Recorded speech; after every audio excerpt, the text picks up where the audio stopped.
नाज़रीन, इसराइल के ऊपर लार्जेस्ट हैकिंग अटैक्स जो है वो देखने को मिल रहे हैं। हजारों इसराइलियों की जो फोन्स हैं उनमें उनको जो मैसेजेस हैं वो रिसीव हुए हैं। तो ये one of the largest cyber attacks हैं जो हो रहे हैं। और इसराइल की जानब से सीरीज ऑफ अटैक्स जो है वो लेबनान के ऊपर किए गए हैं। सीरीज ऑफ एयर स्ट्राइक जो वो की गई हैं और बड़े खौफनाक धमाके वहां पर सुने गए हैं। और लेबनान पर जो हमले हैं वो एक तमाशा बन गए हैं। इजराइल का जब दिल चाहता है, जहां दिल चाहता है, जैसे दिल चाहता है, वो लेबनान के ऊपर धावा बोल देता है, हमले कर देता है। जिस तरह से लेबनान की सोवरेनिटी जो है वो ब्रीच की जा रही है, इस तरह तो किसी मुल्क के साथ नहीं होता जो लेबनान के साथ हो रहा है। लेबनीज गवर्नमेंट इस सब के बावजूद कि जब इजराइल वहां पर जंगी जराइम कर रहा है, इस सब के बावजूद लेबनीज गवर्नमेंट जो है वो एक अनरियलिस्टिक अप्रोच के साथ जो है वो बात कर रही है और वो अप्रोच लेकर चल रही है जिसके नतीजे में इजरायली अग्रेशन खत्म नहीं हो रहा बल्कि मजीद बढ़ रहा है और अनफॉर्चुनेटली वो मजीद बढ़ेगा। बहुत ही एक हकीकत से दूर एक अप्रोच जिसमें अपने ही लोगों को जिम्मेदार ठहराना। ये दुनिया की वाहिद गवर्नमेंट है ऑन प्लेनेट जो अपने मुल्क पर हमले का जिम्मेदार अपने ही लोगों को ठहराती है। कतर की जानब से बड़ी अहम स्टेटमेंट आ रही है। कतर ने कहा है कि गजा का सीज फायर कोलैप्स होने के दहाने पर पहुंच गया है। देखिए, जो पिछले 72 घंटों से जो सूरत हाल है, सब पहले हमास की जानब से ये कहा गया कि सीज फायर जब वो कोलैप्स हो सकता है। ये पहली बार उन्होंने 10 अक्टूबर के बाद कहा। फिर अब कतर की स्टेटमेंट्स आ रही हैं जो कह रहे हैं कि सूरत हाल बहुत डेंजरस है और ये सीज फायर जब वो कोलैप्स हो सकता है मुसलसल इजरायली हमलों की वजह से। तो इससे एक बात तो नाज़रीन वाज़ेह है कि गजा में जो इजराइल हमले कर रहा है ये इस तरह से अफोर्ड नहीं किया जा सकता है। यानी हमास आगे से खामोश बैठी रहे और इजराइल जब वो हमले करता रहे, ये इस तरह की इक्वेशन जो है वो रेजिस्टेंस कबूल करने वाली नहीं है। तो इसलिए उन्होंने बड़ा दो टोक और बड़ा स्ट्रिक्ट अंदाज में मैसेज है वो गारंटर्स को दिया है कि हम ये इस बिट्रेल में आने वाले नहीं है कि ऊपर हमारे पर हमले होते रहे। देखिए, बुनियादी तो ये था कि फलस्तीनियों को जो वहां पर शहीद किया जा रहा है उसको रुकवाया जाए, तो वो तो नहीं जारी है। यानी अब क्या फलस्तीनी इस इक्वेशन को कबूल करने के, लो स्केल बॉम्बिंग को कबूल करने के, पहले हाई स्केल बॉम्बिंग हो रही थी अब लो स्केल हो रही है, तो वो इस सूरत हाल को कबूल करने, तो इस सूरत हाल को कबूल नहीं किया जा सकता है। तो ये बात यानी पिछले 72 घंटों में वाज़ेह है जो हमास का मैसेज दिया। और फिर कतर की स्टेटमेंट आ रही है और इससे पहले उन्होंने कहा कि हम बड़ी एम्बैरेसिंग पोजीशन में हैं, हम शर्मिंदा हो रहे हैं फलस्तीनियों के सामने कि हमने उनको गारंटीज दी हैं और इजराइल के मुसलसल हमले जब जारी हैं। अच्छा, एक बड़ा वाकया ये हुआ है कि इजराइल की जानब से, नेतन्याहू की जानब से मिस्र को जो गैस डील है बिलियंस ऑफ डॉलर्स की, ये अप्रूव कर दी गई है। ये एक बड़ा वाकया है और ये इजराइल की लार्जेस्ट गैस डील है। लार्जेस्ट लेवल के ऊपर वो एनर्जी को एक्सपोर्ट करेगा। ये पहली बार यानी इजराइल इस लेवल के ऊपर गैस को एक्सपोर्ट करने जा रहा है। देखिए, ये एंटिटी, ऑक्युपाइड एंटिटी, फलस्तीनियों की लैंड छीनी हुई है और अब फलस्तीनियों के रिसोर्सेज जो ये खुद इस्तेमाल कर रहे हैं, अब ये फलस्तीनियों के रिसोर्सेज दूसरों को बेच रहे हैं। तो ऑक्युपाइड लैंड्स हैं, स्टोलन रिसोर्सेज हैं जिनको बेचा जा रहा है, जिससे जो ज़ाहिर है जो पैसे आएंगे वो एक बार फिर फलस्तीनियों पर इस्तेमाल होंगे और मिडिल ईस्ट के खिलाफ जब इस्तेमाल होंगे। तो इस एंटिटी से ये इस तरह की डील करना उसकी ऑक्युपेशन को और उसकी स्टीलिंग को जो है वो लेजिटिमाइज करने वाली बात है, यानी उसकी चोरी को लेजिटिमाइज करने वाली बात है। बहरहाल अब ये डील जो है वो अनाउंस हो गई है। सीरिया से खबर ये है कि सीरिया से भी इजराइल इसी तरह की एक डील, गैस डील जब वो फाइनलाइज करने में डिस्कशंस हो रही हैं। वेनेजुएला के हवाले से बड़ी खबर है। वेनेजुएला के ऊपर ट्रंप बाकायदा वॉर डिक्लेयर करने जा रहे हैं। ये अमेरिका से खबर सामने आ रही है, बाकायदा वेनेजुएला पर जंग डिक्लेयर होने जा रही है। अभी तक अमेरिका ने वेनेजुएला के खिलाफ जो भी इकदाम उठाए हैं उसको जंग करार नहीं दिया है, तो बाकायदा जंग डिक्लेयर होने जा रही है। और जंग का मतलब, फिर जंग आप उसे समझ सकते हैं उसका मतलब क्या होगा। तो बहुत जल्द ट्रंप जो है वो जंग डिक्लेयर करने जा रहे हैं। अच्छा, और एक तरह से देखें तो जंग का आगाज तो हो चुका है, यानी उनके टैंकर्स पकड़े जा रहे हैं, क्या क्या इकदाम नहीं हो रहे, तो इसको आप जंग ही कहेंगे। और यहां पर सबसे इंपॉर्टेंट बात और अजीब बात यह है कि फिर भी ट्रंप साहब एक पीस मेकर प्रेसिडेंट है, यानी दुनिया फिर भी उनको एक पीस मेकर प्रेसिडेंट समझती है, जो आने के बाद कई जंगें छेड़ चुके हैं। ईरान की जंग उन्होंने छेड़ी, अब वेनेजुएला की जंग वो छेड़ चुके हैं, कोलंबिया को धमकियां दे रहे हैं और मुल्कों को धमकियां दे रहे हैं, लेकिन फिर भी वो पीस मेकर प्रेसिडेंट है। अच्छा, अब वेनेजुएला की जानिब से नाज़रीन उनकी नेवी हरकत के अंदर आ गई है और जो उनके ऑयल टैंकर्स हैं उनकी नेवी एस्कॉर्ट कर रही है। ऑयल टैंकर्स को वेनेजुएला की नेवी ने एस्कॉर्ट करना शुरू कर दिया है। तो इसका मतलब यह है कि सूरत हाल और ज्यादा डेंजरस हो गई है, क्योंकि किसी भी वक्त एक बड़ा क्लैश हो सकता है। अब उधर से ट्रंप ने अनाउंस किया है कि हमने मुहासरा कर लिया वेनेजुएला का और ये मुहासरा कोई भी नहीं तोड़ सकता। तो इधर से वेनेजुएला की नेवी अब उसने एस्कॉर्ट करना शुरू कर दिया है। तो किसी भी वक्त अगर अमेरिका की फौज आती है, अमेरिका की नेवी आती है किसी टैंकर को कैप्चर करने के लिए, तो साथ वेनेजुएला की नेवी होगी, तो फिर उनके आपस में क्लैशेस होंगे। तो इसके नतीजे में सूरत हाल किस तरफ जाएगी ये आप अंदाजा लगा सकते हैं। अच्छा, ताइवान के हवाले से बड़ी खबर यह है कि चाइना बहुत गुस्से में है, क्योंकि अमेरिका की जानिब से बिलियंस ऑफ डॉलर्स का असलहा ताइवान के लिए अप्रूव कर दिया गया है। जब से ट्रंप आए हैं, इससे पहले उन्होंने 330 मिलियन डॉलर्स का असलहा अप्रूव किया। अब ये उससे भी ज्यादा है, यानी ये उनके दूसरे टेन्योर में ये सबसे ज्यादा असलहा है जो वो ताइवान को देने जा रहे हैं। इस पर चाइना बहुत ज्यादा गुस्से में है, क्योंकि चाइना ये अफोर्ड नहीं कर सकता। अब अमेरिका बहुत ज्यादा प्रवोक कर रहा है चाइना को कि वो किसी न किसी जंग के अंदर जब वो ड्रैग हो जाए। देखिए, चाइना की स्ट्रेटजी ये है कि वो जितना ज्यादा टाइम गेन कर सकते हैं उतना ज्यादा वो टाइम गेन करें। यानी चाइना इस वक्त एक तो यह है कि पिछले कुछ महीनों से अब ये बात बिल्कुल वाज़ेह है कि चाइना एक डिक्लेयर्ड पावर बन चुका है। यानी इससे पहले ये था ना, 2 साल 4 साल पीछे चले जाएं तो भाई चाइना इमर्ज कर रहा है। अब यानी पिछले कुछ महीनों में जो वाकयात हुए, जो ट्रेड वॉर हुई, जो बाकी रेयर अर्थ मिनरल्स बाकी वाकयात हुए, अब आप देखिए ट्रंप को 4 महीने लगे हैं चाइना के सदर से मिलने के लिए। ट्रंप ने अपनी जो सेरेमनी थी, हलफ बर्दारी की, उस पर चाइना के सदर को मदऊ किया और चाइना के सदर नहीं गए। उसके बाद ट्रंप साहब का फोन तक नहीं उठाया चाइना के सदर ने, और फिर अभी रिसेंटली जाकर मुलाकात होती है। यानी कई महीने लग गए ट्रंप को, अमेरिकी सदर को, चाइना के सदर के साथ मुलाकात करने के लिए। क्या ये वो दुनिया थी जो इससे पहले हुआ करती थी? मतलब इधर से बस एक मैसेज आता था तो उधर से वो मतलब दुनिया दौड़ी चली आती थी और चाइना भी ज़ाहिर उसकी भी कोई मजाल नहीं थी। तो आज अमेरिकी सदर चाइना के सदर को मिलना चाह रहा है और कई महीने उसमें लग गए, चाइना के सदर अमेरिकी सदर से नहीं मिला। तो ये यानी पिछले महीनों के अंदर जो वाकयात हुए हैं उससे ये बात तो स्टैब्लिश हो गई कि चाइना एक डिक्लेयर्ड पावर बन चुका है, एक इमर्ज्ड पावर हो चुका है वो चाइना। तो लेकिन चाइना की स्ट्रेटजी ये है कि वो ज्यादा से ज्यादा फिर भी टाइम गेन करें कि वो दुनिया के मामलात में इंटरवीन करने से पहले, या ताइवान की जंग छेड़ने से पहले, या दुनिया के बाकी जो कॉन्फ्लिक्ट्स हैं उसमें बरह रास्त इंटरवीन करने से पहले ताकत उन्होंने हासिल कर लिया, लेकिन वो मजीद अपनी ताकत बढ़ाना चाहते हैं। उनकी स्ट्रेटजी ये नजर आती है कि जितना ज्यादा टाइम मिलेगा, यानी देखें ना, बाकी सब लड़ रहे हैं, रशियन लड़ रहे हैं यूरोपियन से, दोनों अपना नुकसान कर रहे हैं। अमेरिका मिडिल ईस्ट में इन्वॉल्व है, बाकी हर जगह इन्वॉल्व है। अब लैटिन अमेरिका में हो गया है, बाकी जगहों पर हो गया है। तो अमेरिका तो वैसे भी हर जगह इन्वॉल्व है, तो वो अपना एनर्जी, अपना पैसा, अपनी अटेंशन जाया कर रहा है। यूरोपियंस का बुरकस निकल गया है और रशिया के साथ वो लड़ रहे हैं। तो उनको ये सूरत हाल सूट करती है कि बाकी सब आपस में लड़ रहे हैं, अपना पैसा, एनर्जी, अटेंशन जाया कर रहे हैं, और चाइना जो है वो फोकस होकर आगे बढ़ रहा है और अपग्रेड कर रहा है।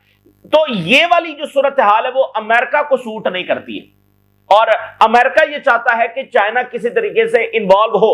अब मिसाल गजा में देखिए, गजा में अगर हम देखें तो आइडियली हम बात कर रहे हैं कि चाइना ने वो किरदार अदा नहीं किया है जिसको करना चाहिए था। यानी मिडिल ईस्ट में जो कुछ हो रहा है उसका जिम्मेदार चाइना नहीं है, फलस्तीनियों के साथ जो कुछ हो रहा है उसका जिम्मेदार चाइना नहीं है। चाइना ने फलस्तीन के लिए स्ट्रॉन्ग पोजीशन ले रखी है। चाइना ईरान की हेल्प कर रहा है। चाइना का बहुत बड़ा कंट्रीब्यूशन ओआईसी वर्ल्ड के लिए यह है कि उसने ईरान और सऊदी अरेबिया की सुलह करवाई। यानी चाइना का जो भी किरदार है वो बहुत पॉजिटिव है, उसमें कुछ भी नेगेटिव नहीं है। वो नहीं चाहता कि फलस्तीन के साथ जो हो, वो नहीं चाहता कि ये जंगें मिडिल ईस्ट में हो, बल्कि उसने सुलह करवाई है। लेकिन हम आइडियली इससे बढ़कर बात कर रहे हैं कि जब आप एक सुपर पावर हैं और आपके पास ये ताकत है, तो फिर आपका ह्यूमैनिटी की सतह पर भी तो एक रोल है ना, तो आपको वो रोल भी तो निभाना है। अगर चाइना चाहता और सही अंदाज में इंटरवीन करता तो गजा का ये इजराइल और अमेरिका इस तरह से जारी नहीं रह सकते थे। ठीक है, एक हम आइडियली बात कर रहे हैं, वो चाइना जिम्मेदार नहीं है। लेकिन जब आप एक बड़ी पावर हैं तो फिर ह्यूमैनिटी की सतह पर भी तो आपकी कोई जिम्मेदारी है। तो चाइना ने उस हद तक जाकर गजा में वो इंटरवेंशन नहीं की है, एक ह्यूमैनिटेरियन क्राइसिस। तो उनकी स्ट्रेटजी ये है कि ठीक है, दुनिया के जो भी क्राइसिस हैं, जो भी कॉन्फ्लिक्ट्स हैं, वो ना वो उसके जिम्मेदार है, ना उन्होंने छेड़े हैं, ना वो ये चाहते हैं कि ये होते रहे। उनको अपना टाइम, वो समझते हैं कि जितना ज्यादा वो टाइम गेन करेंगे वो उतना उनके लिए बेहतर है, वो ज्यादा अपनी पावर बढ़ा सकते हैं। तो अमेरिका ये चाहता है कि नहीं, चाइना किसी तरीके से इन्वॉल्व हो, चाहे वो ताइवान में हो, चाहे वो किसी और जगह पर हो। अब ताइवान को वो इसलिए असला दे रहे हैं, ज्यादा से ज्यादा चाइना को प्रवोक कर रहे हैं कि वो कहीं इंटरवेंशन करे, कोई जंग छेड़े। चूंकि सब लड़ रहे हैं, चाइना अपनी ताकत बढ़ा रहा है। सबसे पहले कतर की स्टेटमेंट देखिए। कतर प्राइम मिनिस्टर सेज के Israeli ceasefire violations endanger entire Gaza process. पूरा ये जो गजा का प्रोसेस है ये खतरे में है। और हम पहले दिन से ये बात कर रहे हैं कि ना कोई सीज पर आगे बढ़ेगा, ना कोई फलस्तीनी रियासत की तरफ थ्रू निगोशिएशंस को मामला जाएगा। अनफॉर्चुनेटली बात यह है, क्योंकि ना ही अमेरिका इसमें सीरियस है और इजराइल का तो रास्ता बिल्कुल उन्होंने वाज़ेह किया हुआ है कि वो कोई फलस्तीनियों को कबूल नहीं करते। तो ये सब एक अच्छी काविश ही आप कह सकते हैं, इससे ज्यादा कुछ भी नहीं है। लेकिन वो अच्छी काविश बिट्रेयल बन जाती है जब आप यानी इजराइल की तरफ से हमले जारी हैं, तो फिर वो एक बिट्रेयल बन जाता है कि आपने कैसी गारंटीज दी हैं। तो ये बात बिल्कुल वाज़ेह है कि अब ये मामला सीज फायर, जो सो कॉल्ड सीज फायर है, ये कोलैप्स की तरफ जा रहा है। अच्छा, इजरायलियों के ऊपर लार्जेस्ट हैकिंग ऑपरेशंस हुए हैं। हजारों इजरायलियों के फोन पर मैसेजेस रिसीव हुए और मैसेज बड़ा इंटरेस्टिंग था। इससे पहले जो उनका फॉर्मर प्राइम मिनिस्टर है उसका फोन हैक हुआ और हजारों इजरायलियों को आज मैसेजेस जो रिसीव हुए हैं, बड़ा इंटरेस्टिंग ये मैसेज था। एक मैसेज था, सबको रिसीव हुआ। उसमें लिखा हुआ था कि ईरानियन इंटेलिजेंस आपका कोऑपरेशन के लिए रेडी है। अगर आप कोऑपरेट करना चाहते हैं तो हमसे राब्ता करें थ्रू ऑनलाइन इंटरनेट के जरिए। ये एक मैसेज है, सबको हजारों इजरायलियों को फोन पर रिसीव हुआ है। ये एक भरपूर जो साइबर वॉर है ये भी जारी है। यूएई का राब्ता हुआ है मार्को रूबियो के साथ, जिसमें सूडान की सूरत हाल जब डिस्कस हुई है, लेकिन सूडान के साथ साथ यमन की सूरत हाल डिस्कस हुई है। और दोनों ने ये कहा कि अंसारुल्लाह को कन्फ्रंट करना बहुत जरूरी है। अंसारुल्लाह के खिलाफ यानी उनको कन्फ्रंट करना बहुत जरूरी है। यूएई और मार्को रूबियो की कॉल पर बात हुई, चूंकि यूएई जो है वो दोनों जगहों पर इन्वॉल्व है। यहां पर जो ग्रुप आगे बढ़ रहा है उसके बारे में एलिजेडली ये कहा जाता है कि वो यूएई बैक्ड ग्रुप है, तो सूडान में भी यूएई इन्वॉल्व है।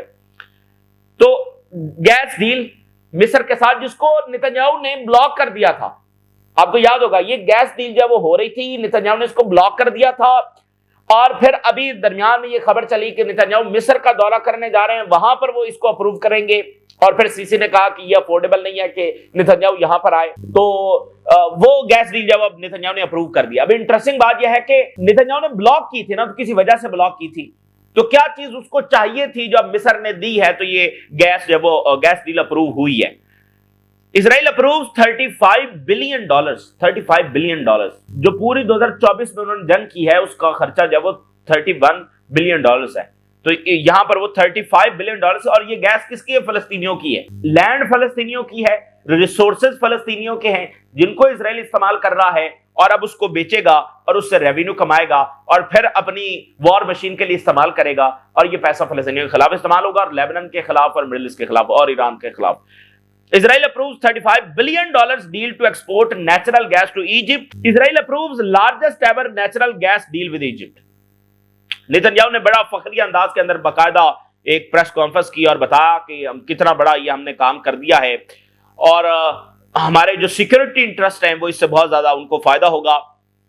और मैं इजराइल के सिटीजन को इन्फॉर्म करना चाहता हूं कि और बहुत सारी अच्छी डेवलपमेंट जब वो आ रही है। तो एक ऑक्युपाइड एंटिटी उससे इस तरह की डील करना और अनकंडीशनल डील्स करना, यानी इसमें फलस्तीन के लिए कोई बात शामिल नहीं है। अगर आप इजराइल के साथ इस हद तक जा रहे हैं तो फिर कुछ तो फलस्तीनियों के लिए रखवाइए। आप अनकंडीशनली उनके साथ ये डील कर रहे हैं जिसका रेवेन्यू पता है कि कहां इस्तेमाल होगा, फलस्तीनियों के खिलाफ इस्तेमाल होगा, लेबनीज के खिलाफ इस्तेमाल होगा, ईरान के खिलाफ इस्तेमाल होगा। तो फिर इस तरह की डील पर बहुत सारे सवालात उठते हैं और सवालात बनते हैं, ठीक है ना। आप किसके साथ डील कर रहे हैं और उसका पीछे बैकग्राउंड क्या है, 2 साल में वो क्या कर रहा है, करता आया और इस वक्त क्या कर रहा है। और ये रिसोर्सेज जो है वो डिस्प्यूटेड हैं, ये फलस्तीनियों के हैं। और गजा के ऑफशोर में जो गैस है उसको भी इजराइल जो है वो निकालना शुरू कर चुका है खुफिया अंदाज के अंदर, ये रिपोर्ट्स आती है। तो फलस्तीनियों तो ये उनसे लेना, तो इसको लिजिटिमाइज करना है इसराइल की चोरी को लेजिटिमाइज करना है। तो इस पर अब बहुत सवाल उठ रहे हैं और उठेंगे और बनते भी हैं उठना। और एक ये भी डिबेट हो रही है कि अगर आप उनसे एनर्जी के हवाले से इतने डिपेंडेंट हो रहे हैं इसराइल पर, तो फिर कल को आप कैसे जंग लड़ेंगे उनसे? वो जब जंग लड़ेंगे आपकी एनर्जी बंद कर देंगे। जॉर्डन को भी उन्होंने कहा है आपका पानी बंद कर रहे हैं हम। तो यानी कि ये एक ऐसी डील है जिस पर बहुत ज्यादा सवालिया निशान है। दूसरी बात यह है कि लेबनान पर सीरीज ऑफ अटैक्स हुए, बहुत सारे टाउन्स के अंदर सीरीज ऑफ इजरायली अटैक्स हुए।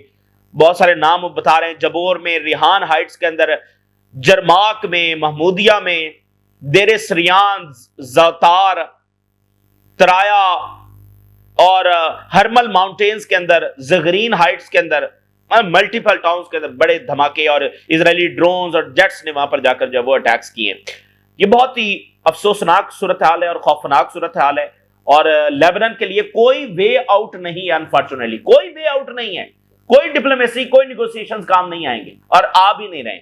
1 साल तो हो चुका है और इजराइल और सीरिया में निगोशिएशन चल रहे हैं एक नई गैस डील के हवाले से, जैसे मिस्र के साथ हुई है, इसी तरह की एक गैस डील सीरिया के साथ। तो ओवरऑल जो इजराइल का प्रोजेक्ट है वो यही है कि सबको सबजुगेट करना और नॉर्मलाइजेशन करना, जिसको यानी नॉर्मलाइजेशन इज सबजुगेशन।